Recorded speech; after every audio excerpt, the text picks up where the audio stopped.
Voyons à quoi sert la balance AG et comment la paramétrer sur Sage SoundCloud Comptabilité.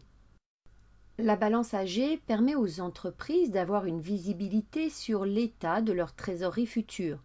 Son édition n'est pas obligatoire, mais elle est utile pour alimenter les budgets de trésorerie de l'entreprise. La balance AG précise pour chaque compte client le montant des créances à encaisser et pour chaque fournisseur le montant de la dette. Les sommes sont ventilées en fonction de la date d'échéance, mais peuvent être demandées d'après la date d'écriture. Pour que la balance AG soit cohérente, il faut au préalable avoir effectué la saisie comptable des factures et des règlements et avoir procédé au lettrage des comptes.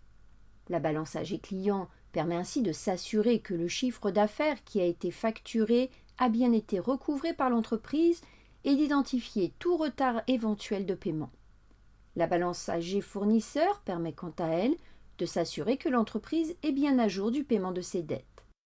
Dans Sage SoundCloud Comptabilité, par le menu État Balance AG, vous allez pouvoir imprimer l'état prévisionnel des échéances à venir et des retards de paiement. Sur l'écran de sélection rapide simplifiée, la date de situation vous permet de calculer le nombre de jours de retard de paiement d'après la date d'échéance par défaut ou la date d'écriture si vous demandez le traitement avec des critères étendus. Dans la zone Nature de compte, choisissez si vous voulez une balance AG client ou fournisseur. Vous pouvez sélectionner une fourchette de comptes généraux, tiers et collaborateurs à prendre en compte dans l'édition. Par défaut, les champs vides prennent tous les comptes. Le classement détermine la présentation de l'édition. Il se fait par le traitement avec des critères étendus. Vous pouvez demander à classer la balance soit par numéro de compte général, tiers ou collaborateur.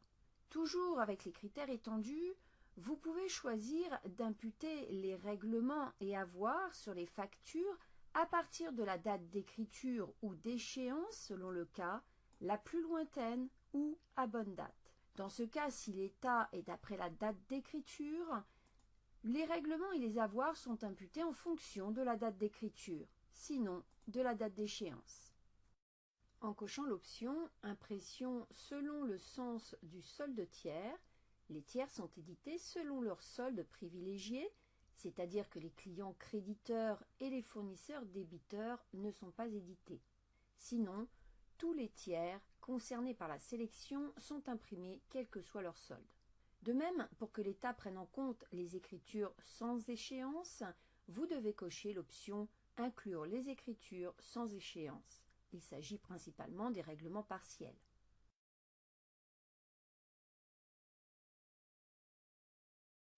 Le premier, deuxième et troisième délai déterminent les colonnes de l'édition.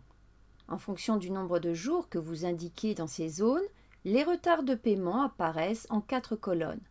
Du premier jour de retard au premier délai de retard, du premier délai de retard plus un jour au deuxième délai de retard, du deuxième délai plus un jour au troisième délai de retard et au-delà du troisième délai plus un jour de retard. En lançant l'édition de la balance AG avec les paramètres par défaut sur Sage SoundCloud Comptabilité, vous obtenez l'impression suivante. La colonne solde du compte correspond au solde des écritures non lettrées comportant une échéance. La colonne solde non échu fait ressortir le solde des écritures pour lesquelles aucun retard de paiement n'est constaté. Dans notre exemple, les 4 colonnes suivantes reprennent le solde des écritures ayant un retard de paiement compris entre 1 et 30 jours, entre 31 et 45 jours, entre 46 et 60 jours, et le solde des écritures ayant un retard de paiement de plus de 61 jours.